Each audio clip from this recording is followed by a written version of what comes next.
Hello everyone, this is Rishabh and you are watching Company360.in.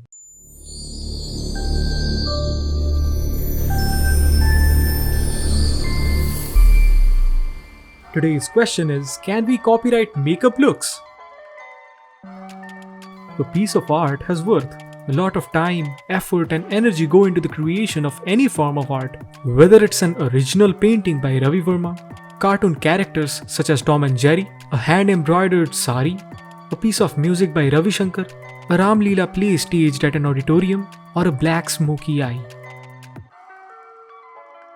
The artist must be given the recognition as it takes their blood, sweat and tears to create an original expression of thought. Makeup artists treat the face as a canvas for transforming the face with their various innovative makeup techniques. The signature looks turn out perfect after a lot of trial and error in order to fit in with brand owners' seasonal fashion collections.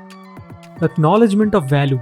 Makeup looks are artistic expressions that demand the same level of protection as other work of art. However basic or complex the runaway model's look may be and whatever the monetary value of the artwork may be, it cannot be denied that every artistic and creative characteristic emerges out of an idea that took time and effort to implement. Unlike a book by Munshi Premchand, a model's makeup look for a magazine cover or a fashion show is a creatively fueled expression. Recreation is not the same as creation. The latter amounts to plagiarism, especially when no credit is given to the original artist as the expression in the work is the result of the application of skill.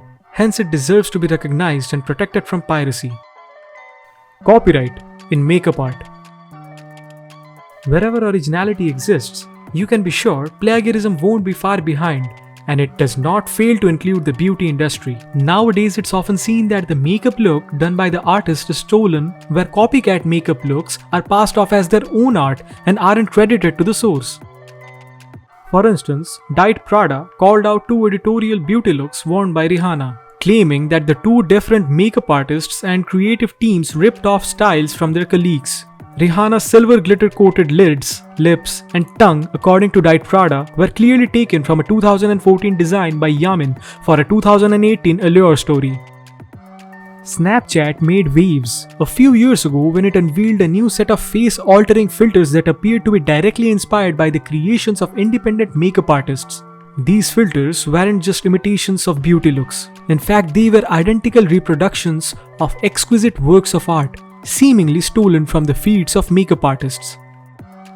Many makeup artists complain that it becomes very difficult to protect their creations and pursue legal action for copyright infringement, since there is no proper route in the industry for securing their artwork. Copyright is a unique legal right acquired by the owner of a work to prevent the work from being used without his or her consent. The literary, artistic, and musical works are the primary domains covered by copyright protections. Copyright protects a work from the moment it is produced. Generally, to be protected by copyright, one does not need to register the work or apply a copyright notice to it. A person who copies a significant amount of an original work without the copyright owner's consent is a prima facie infringer and must thus prove an affirmative defense such as fair use to escape liability.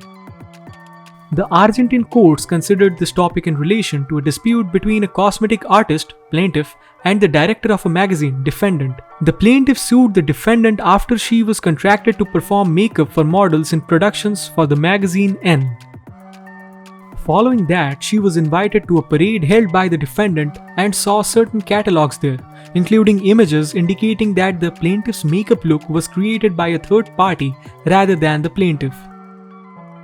The suit was first dismissed on the argument that because the makeup depicted in the images was merely an idea and not work, it did not warrant protection because ideas or concepts don't have legal protection unless they are applied or accomplished.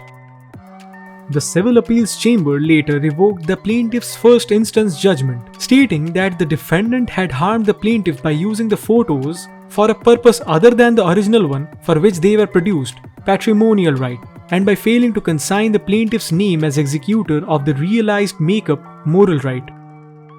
Though the Civil Appeals Chamber did not apply copyright restrictions in this instance, it tactically accepted the makeup artist's moral and patrimonial right to find in favor of the plaintiff. The Southern District of New York clarified in 2000 that certain detailed tattoos and facial makeup designs qualify for copyright protection. In Carell vs. Schubert, the court found that the makeup artist's facial makeup designs used in the Broadway musical Cats were sufficiently original and expressive, and thus copyrightable. Despite the fact that the actors in the play could vary, the makeup remained sufficiently fixed in the same way. Each night's makeup for the cats contained a number of elements that helped turn human faces cat-like. Moreover, their application involved extensive layering and required up to 8 layers of materials and several hours to apply. This was determined to be an original work of authorship fixed in a tangible medium, meeting the requirements for copyright protection under 17 USC 102.